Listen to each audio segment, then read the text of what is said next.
जय हिंद साथियों, लेखपाल सीरीज में आप सभी का स्वागत है। आज हम लेखपाल का प्रैक्टिस सेशन स्टार्ट कर रहे हैं।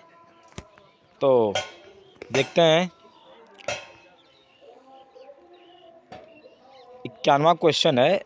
ये सेट 2022 में आया हुआ है। तो देखते हैं 51 नंबर क्वेश्चन है। सबसे बड़ा राष्ट्रीय राजमार्ग कौन सा है? क्वेश्चन है सबसे लंबा राष्ट्रीय राजमार्ग कौन सा है जो उत्तर प्रदेश से गुजरता है? तो इसमें से कोई भी क्वेश्चन नहीं सही होगा। NH 44 भारत का सबसे लंबा राष्ट्रीय राजमार्ग है। NH 44 जो लगभग 3745 किलोमीटर लंबा है, उत्तर प्रदेश से भी गुजरता है। उत्तर प्रदेश का सबसे लंबा राष्ट्रीय राजमार्ग NH 19, जिसे NH 2 पूर्व में इसे हम NH 2 बोलते हैं, आज इसका नाम हो गया NH 19 के नाम से जानते हैं। तो वो ऑप्शन में दिया नहीं है। निम्नलिखित में से किस अनुसूचित जनजाति की जनसंख्या उत्तर प्रदेश में सबसे ज़्यादा है? तो उत्तर प्रदेश में थारू की जनजाति सबसे ज़्यादा है। थारू। उत्तर प्रदेश भारतीय संघ में कितने राज्यों के साथ अपनी सीमा साझा करता है? तो 8 राज्यों के साथ अपनी सीमा साझा करता है। हिमाचल प्रदेश, बिहार, झारखंड, उत्तराखंड, हरियाणा, राजस्थान, मध्य प्रदेश, छत्तीसगढ़। एक केंद्र शासित प्रदेश दिल्ली से अपनी सीमा साझा करता है। उत्तर प्रदेश की सबसे लंबी, सबसे ज़्यादा सीमा मध्य प्रदेश से, सबसे कम हिमाचल प्रदेश से। सोनभद्र एकमात्र जिला है जो सबसे ज़्यादा 4 राज्यों को स्पर्श करता है।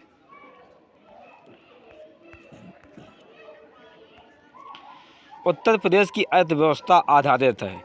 तो उत्तर प्रदेश की जो अर्थव्यवस्था है मुख्यतः कृषि पर आधारित है। कृषि पर उत्तर प्रदेश गेहूं के उत्पादन पे नंबर 1 पे, टॉप पे है।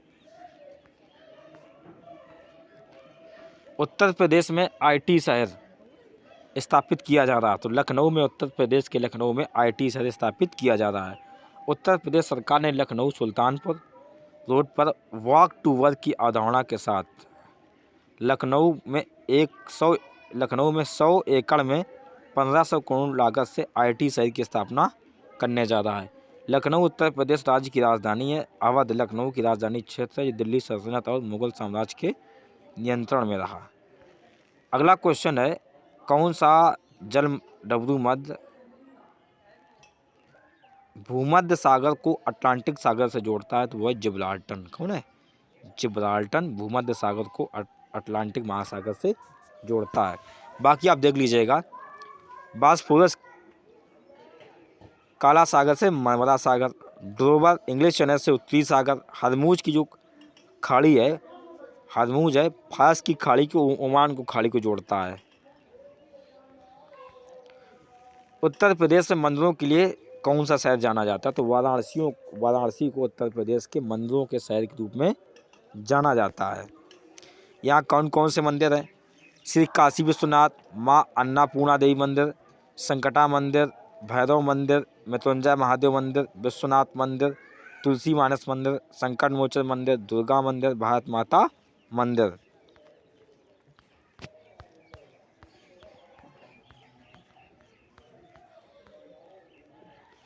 आपको मिलान करना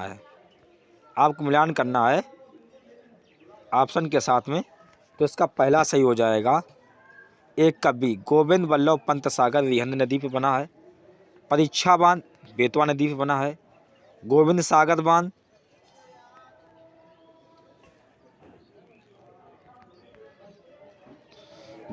बांध शहजाद नदी पे, जमनी बांध जमनी नदी पे है। आप कंप्यूटर वायरस को कैसे पता लगा सकते हैं? तो ईमेल अटैचमेंट खोल के आप कंप्यूटर में वायरस को पता लगा सकते हैं। नई प्रौद्योगिकी का प्रयोग करके ईंधन की बढ़ी हुई दक्षता में मनुष्य और पर्यावरण को कैसे लाभ पहुंचता है? तो कुछ ऑप्शन दिए गए हैं। तो कैसे लाभ पहुंचता है? ईंधन का उत्पादन बढ़ेगा। ठीक। नई प्रौद्योगिकी का प्रयोग करके ईंधन की बढ़ी हुई दक्षता में मनुष्य और पर्यावरण को कैसे लाभ पहुंचाएंगे? खपत और प्रदूषण में कमी करके। यानी अगर आप पर्यावरण के प्रति हितैषी है तो आप प्रदूषण ना फैलाएं, पहली बात।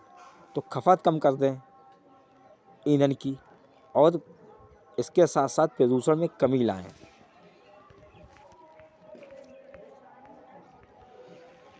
कौन नेपाल में हिमालय पर्वतमाला में एवरेस्ट बेस कैंप को फतह करने वाले सबसे कम उम्र के भारतीय पर्वतारोहियों में से एक है? तो वो हैं हमारी रिधम ममानिया, जिनकी उम्र 10 वर्ष है। उन्होंने चोटी को फतह किया है।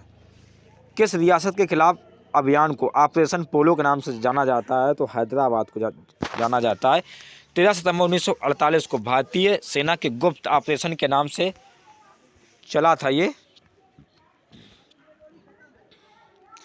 किस देश ने मई 2022 में ब्रिक्स विदेश मंत्रियों की बैठक की अध्यक्षता की है? तो वो की थी चीन ने।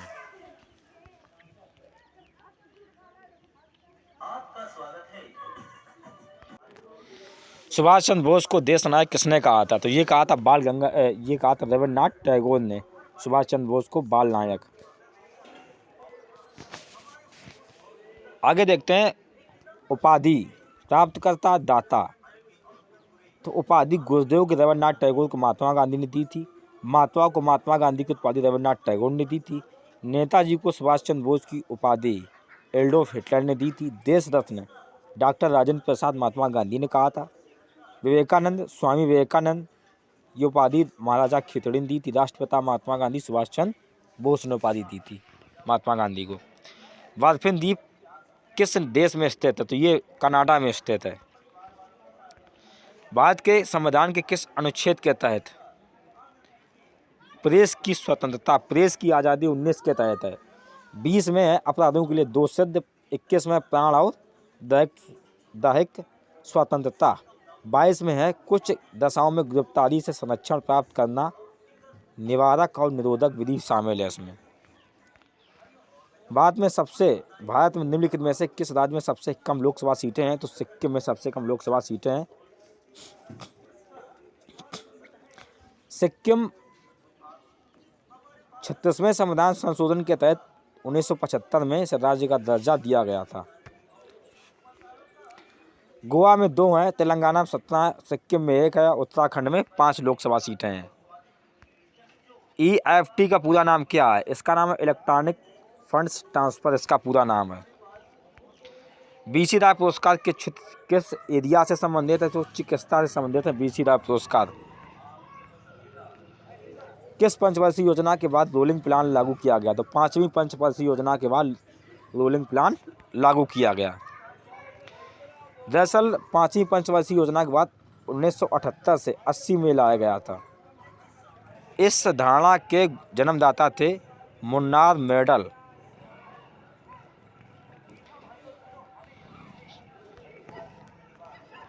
आगे देखते हैं क्वेश्चन।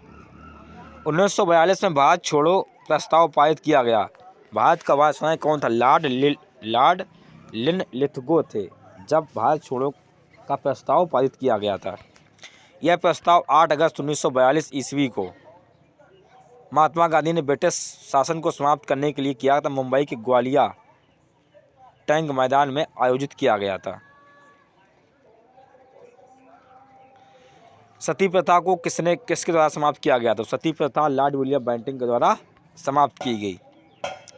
ब्रिटिश शासन के दौरान भारत में अधिकांश जनसंख्या जीविका के लिए किस क्षेत्र पर निर्भर थी? तो वो प्राथमिक क्षेत्र यानी कृषि पर निर्भर थी।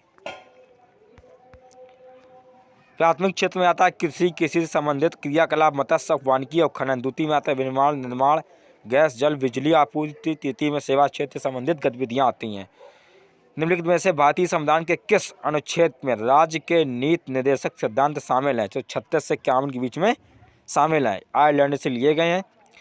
42 संविधान संशोधन 1976 के तहत 39 से 43 से 48 से 44 संविधान संशोधन 1977 के तहत धारा 2 को अनुच्छेद 38 में शामिल किया गया। 86 संविधान संशोधन 2002 के तहत 45 को प्रारंभिक शिक्षा को 21A के तहत मौलिक अधिकार के रूप में मान्यता दी गई। महात्मा गांधी ने नमक सत्याग्रह शुरू किया था, तो साबरमती से स्टार्ट किया था नमक सत्याग्रह। ग्रामीण क्षेत्रों की अर्थव्यवस्था और बुनियादी ढांचे को मजबूत करने के लिए 2021 में निम्नलिखित में से कौन सी योजना शुरू की गई थी? तो यूपी मातृ भूमि योजना शुरू की गई थी।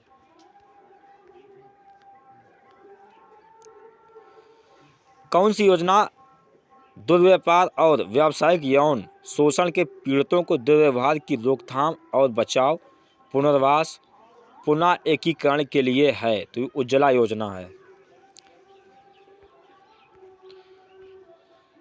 बचाव, निवारण, पुनर्वास, एकीकरण, प्रत्यावर्तन।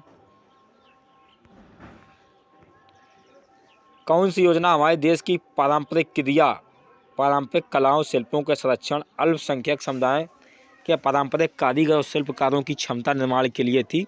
उत्साद योजना थी।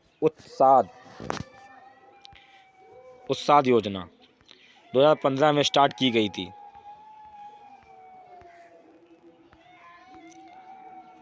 निम्नलिखित में से कौन सी योजना गैर कृषि गतिविधियों में महिलाओं के उद्यमशीलता कौशल के विकास के माध्यम से महिलाओं के आर्थिक सशक्तिकरण का प्रावधान करती है? तो ट्रेड योजना करती है।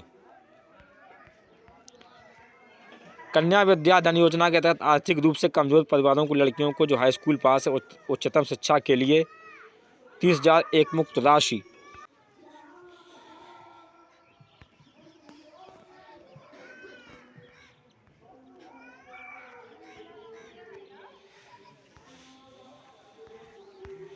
कौन सा मंत्रालय नोडल विभाग आजीविका राष्ट्रीय आजीविका मिशन को संभालता है?